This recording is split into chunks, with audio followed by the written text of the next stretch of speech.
جوانی بیاہ ہوئے 1 ہفتہ ہو چکا تھا، مگر سریندر نے پربھا سے ایک لفظ بھی نہ کہا تھا۔ وہ باہر سے آتا اور چپ چاپ پربھا کے پاس بیٹھ جاتا، کبھی کوئی کتاب اٹھا لیتا، کبھی کوئی رسالہ، اور وقت کاٹ دیتا، پھر باہر چلا جاتا۔ ماں باپ نے اس کا بیاہ کر دیا تھا، وہ ان کی خوشی برادری میں عزت اور وقار پر اپنی ساری خوشیوں اور تمناؤں کو قربان کر چکا تھا اور رسماً سارے کام کرتا جا رہا تھا، ورنہ اسے بیاہ کرنے کی کوئی خوشی نہیں تھی بلکہ حد درجہ رنج تھا۔ آج جب وہ باہر جانے کے لیے کپڑے بدلنے کو کمرے میں آیا تو پربھا سنگار میز کے سامنے بیٹھی بال سنوار رہی تھی۔ اس نے سریندر کو دیکھتے ہی شرما کر اپنی نظریں نیچی کر لی اور بدن سمٹا کر بیٹھ گئی۔ سریندر پر اس کا بہت اثر ہوا۔ اس نے اپنے دل میں پربھا کے لیے ہمدردی محسوس کی۔ کپڑے بدلنے کا خیال اس کے دماغ سے نکل گیا اور وہ ایک تھکے ہوئے شخص کی طرح ایک صوفے پر گر پڑا اور سوچنے لگا، میں کیا کر سکتا ہوں؟ ماتا پتا کی ضد نے میرے ساتھ ایک غریب لڑکی کی زندگی بھی برباد کر دی۔ ماتا پتا کی ضد نے میرے ساتھ ایک غریب لڑکی کی زندگی بھی برباد کر دی۔ ہزار پڑھی لکھی ہے مگر پھر بھی ہندوستانی لڑکی ہے، اسی سماج میں سانس لیتی ہے جس میں عورتیں رسم اور رواج کی زنجیروں میں جکڑی ہوئی ہیں۔ بیاہ ہوئے 1 ہفتہ ہو گیا مگر پربھا کے چہرے پر ایک مرتبہ بھی ہنسی اور خوشی کی جھلک نظر نہ آئی۔ وہ برابر اداس رہتی ہے، جیسے پت جھڑ میں پھلواری، جیسے ایک گہری سوچ میں ڈوبی ہوئی ہے۔ وہ خوش رہے تو کیوں کر؟ عورت کی ساری ہنسی خوشی پتی کے دم سے ہے۔ میں اس سے نہ بولتا ہوں اور نہ ہنستا ہوں۔ وہ گھر سے، ماں باپ سے اور اپنے پرائے سے جدا ہو کر آئی ہے، اور اس پر میرا سلوک آخر غریب خوش کیوں کر ہو؟ میں نے کبھی جھوٹے منہ بھی اس کا حال نہ پوچھا۔ ہاں، یہ صحیح ہے کہ میں اسے محبت دے سکتا، لیکن ایک انسان کی طرح ہمدردی تو کر سکتا ہوں۔ دنیا تو اب یہ جانتی ہے کہ اس کی ہر قسم کی خوشی ذمہ داری میرے سر پر ہے۔ دل سے نہ صحیح لیکن سماج کے سامنے تو اس ذمہ داری کو میں نے قبول کر لیا ہے۔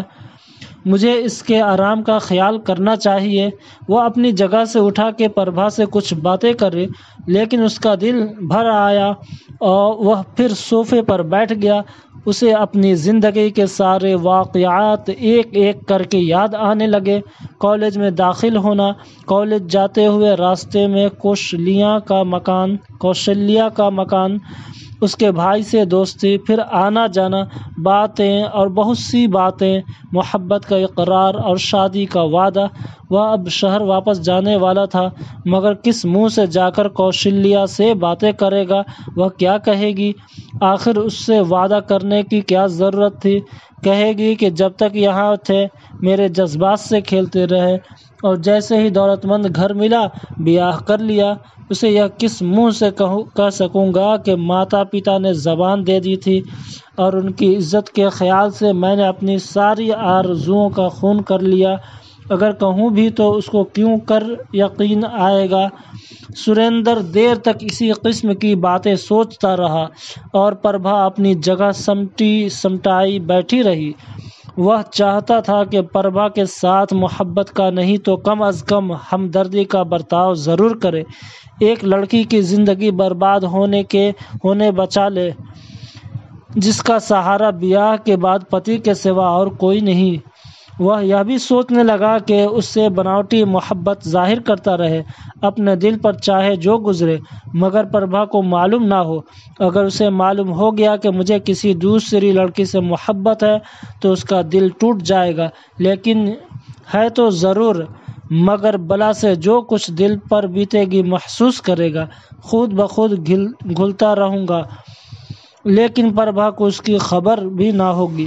یکایک پھر اسے کوشلیہ یاد آ گئی۔ اس کا دل بھر آیا۔ یہ تو صحیح ہے کہ پربھا کو میرے دل کی خبر نہ ہوگی، لیکن کوشلیہ کو بیاہ کی خبر تو ہو ہی جائے گی۔ اگر میں اس کے سامنے نہ بھی گیا تو اس سے کیا ہوتا ہے؟ زیادہ سے زیادہ میں کچھ کہہ सुन ना सकूंगा, लेकिन उसके दिल पर क्या गुजरेगी, उसका दिल टूट जाएगा, वह जिंदा भी रह सकेगी या नहीं।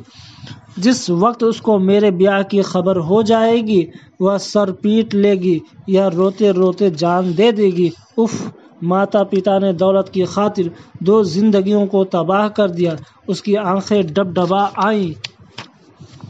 सुरेंद्र अपने ख्यालों में उलझा हुआ था कि उसकी छोटी बहन शांति आ गई और प्रभा को देखते ही बोली, भाभी, आपने अब तक कपड़े नहीं बदले? प्रभा अपनी जगह से हिली तक नहीं, बिल्कुल चुप बैठी रही। शांति ने भाई को नहीं देखा और प्रभा को गुदगुदाना शुरू कर दिया। सुरेंद्र ने देखा कि प्रभा अजीब सी बेबसी में है तो बोला, शानो। शांति ने पलटकर भाई को देखा और खिसियानी सी हो गई। बोली, जी भैया, आज हम लोग सिनेमा जा रहे हैं, एक गिलास पानी लेती आओ। शांति को भी अच्छा मौका मिल गया। वह कमरे से बाहर चली गई और थोड़ी देर में पानी लेकर आ गई। सुरेंद्र ने पानी पिया और बोला, हाँ ठीक है, ज़रूर जाओ सिनेमा। घर के सारे लोग सिनेमा चले गए। सुरेंद्र न गया। शाम होने को आई, लेकिन वह सोफे पर पड़ा सोचता ही रहा। तरह तरह के ख्यालात उसके दिमाग में आते रहे। कभी कभी अपने ख्यालों से वह खुद ही डर जाता, जैसे कोई शख्स डरावने ख्वाब देखकर डर जाता है। थोड़ी देर तक तो उस पर अजीब कैफियत तारी रही। उसका दिल बेअख्तियार चाहता था कि खुदकशी कर ले, लेकिन कौशल्या से फिर मिलने की तमन्ना और उम्मीद ने उसे खतरनाक इरादे से रोका। उसका दिल चाहा कि फौरन उठे और शहर चला जाए, वहाँ कौशल्या से मिलकर सारा हाल बयान कर दे। कहीं ऐसा ना हो कि मेरी खुदकुशी की खबर सुनकर कौशल्या भी जान दे दे। मेरी ज़िंदगी के साथ 2 और ज़िंदगियां जाएंगी। कौशल्या तो यकीनी तौर पर जान दे देगी और फिर प्रभा अध मुर्दा होकर रह जाएगी। इसलिए यह गलत है। अब जिस तरह भी हो, ऐसी राह निकालनी चाहिए जिससे सब जिंदा रह सकें। उसे एक तरकीब सूझी। उसने सोचा कि रात के वक्त प्रभा से कुछ कह देगा। उसे साफ साफ कहूँगा कि मुझे तुमसे मोहब्बत नहीं और न हो सकती, लेकिन समाज के कानून के मुताबिक मैं तुम्हारा हो चुका हूँ, इसलिए तुम्हारे हर आराम का ख्याल और इंतज़ाम करता रहूँगा। लेकिन तुम इस बात की इजाज़त दे दो कि मैं कौशल्या से शादी कर लूँ। इसके दिल को इस ख्याल से बड़ा सुकून हुआ। उसे यकीन हो गया कि प्रभा उसे इजाज़त दे देगी और कौशल्या भी शादी कर लेगी। लेकिन कौशल्या के माँ बाप उसे क्यों कर पसंद करेंगे? उसके दिल को एक धक्का लगा। तीर कमान से निकल चुका था। अब न वह कौशल्या का हो सकता था और न कौशल्या उसकी हो सकती थी। दोनों हमेशा के लिए एक दूसरे से अलग हो चुके थे, मगर फिर भी प्रभा से सारी बातें कह देना ज़रूरी है। कमरे में तारीकी छा गई थी। नौकर लैंप जलाकर रखने आया तो सुरेंद्र यकायक चौंका। उसने कमरे में चारों तरफ नज़र दौड़ाई। सिंगार मेज पर प्रभा की तस्वीर रखी हुई थी। अब तक उसने प्रभा को पूरी तरह देखा भी नहीं था। प्रभा वाकई खूबसूरत लड़की थी। सुरेंद्र के दिल को फिर एक धक्का लगा। उसने दिल ही दिल में कहा, काश इस गरीब का ब्याह किसी दूसरे आदमी से होता तो वह उसके हुस्न की कदर करता, उससे मोहब्बत करता, लेकिन बदनसीबी से वह उसे ऐसे आदमी से ब्याह दी गई है जिसके पास अब मोहब्बत दूसरे को देने के लिए नहीं रही। वह देर तक प्रभा की तस्वीर को देखता रहा और अफसोस करता रहा। सुरेंद्र का दिमाग जब सोचते सोचते थकने लगा तो उसने एक किताब उठा ली और उसे पढ़ना शुरू किया। फिर किताब लिए हुए मुसहरी पर लेट गया। किताब तारीख़ की थी। यही उसका पसंदीदा मौजू था। वह किताब पढ़ने में सब कुछ भूल गया। देर तक उसे पढ़ता रहा। वह किताब में गर्क था कि यकायक चौंक पड़ा। प्रभा और शांति हंसती हुई कमरे में आ गई थीं। उसने देखा प्रभा हंसती हुई और उसे और खूबसूरत मालूम हुई। वह देखता रहा। यकायक प्रभा की नज़र भी उस पर पड़ गई। नज़र पड़ते ही प्रभा शर्मा गई। उसने शर्मा जाने की अदा सुरेंद्र को और भली मालूम हुई। शांति ने भाई को देखा तो शर्मिंदा होकर भाग गई। प्रभा शर्माई हुई खड़ी रही और सुरेंद्र उसे देखता रहा। यकायक सुरेंद्र को ख्याल आया। उसने कहा, आओ बैठ जाओ। प्रभा लजाती हुई आई और मुसहरी के पास कुर्सी पर बैठ गई। सुरेंद्र ने चारों तरफ कमरे में देखा।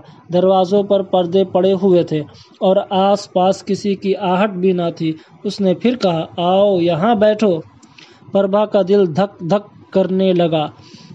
उससे पहले सुरेंद्र ने उससे कोई बात न की थी। उसने सोचा यह वक्त मौजू है प्रभा से सारी बातें साफ साफ तौर पर कह देनी चाहिए, लेकिन हाँ, इस तरह के प्रभा को कोई सदमा ना पहुँचे। वह मुसहरी से उठा कि प्रभा को उठाकर लाए। अचानक उसे ख्याल आ गया कि दरवाजे खुले हैं, सिर्फ पर्दे पड़े हैं। उसने उठकर दरवाज़ों को देखा और आहिस्ता आहिस्ता बंद कर दिया। फिर मुसहरी पर बैठ गया और बोला, सुनो, तुमसे कुछ बातें करनी है। लेकिन प्रभा अब भी अपनी जगह से ना हिली। सुरेंद्र उठा, प्रभा के पास आया और उसका हाथ पकड़कर उठाने लगा, लेकिन प्रभा लजाती शर्माती अपना बदन समेटती गई। आखिर उसने दोनों हाथों से पकड़कर उसे उठाया। मालूम हुआ जैसे सुरेंद्र को बिजली छू गई। सारे बदन सनसनी फैल गई।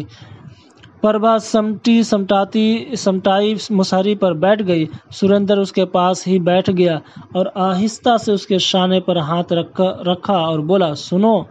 उसने चाहा था कि सब कुछ कह दे, लेकिन प्रभा ने जैसे ही हल्की सी मुस्कुराहट के साथ शर्माई हुई निगाहों से उसकी तरफ देखा, सुरेंद्र सब कुछ भूल गया, कुछ न कह सका। प्रभा उसे देखती ही रही। सुरेंद्र ने अपनी हालत का अंदाज़ा किया और फिर संभल कर बोला, सुनो प्रभा।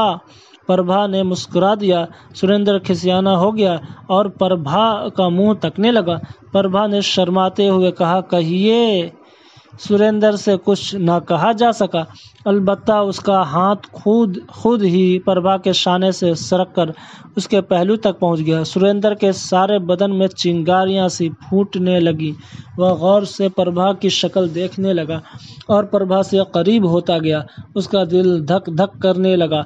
कभी कभी उसे हलक सूखता हुआ मालूम होता, मगर उसके दिल में और कुछ न था। आखिर उसने प्रभा को अपनी तरफ जरा जोर से खींचा।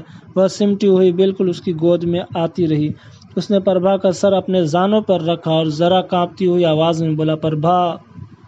प्रभा लजाती हुई आंखें बंद किए उसके जानों पर सर रखे पड़ी थी।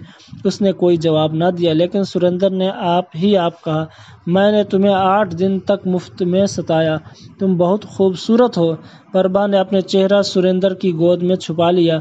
सुरेंद्र पर अजीब कैफियत तारी हो गई। वह आहिस्ता आहिस्ता उसके चेहरे पर झुकने लगा। उसी वक्त कमरे से बाहर शांति ने आवाज़ दी, भाभी, खाना खाने चलिए ना। सुरेंद्र ने जवाब दिया, वह अभी आएंगी शानो।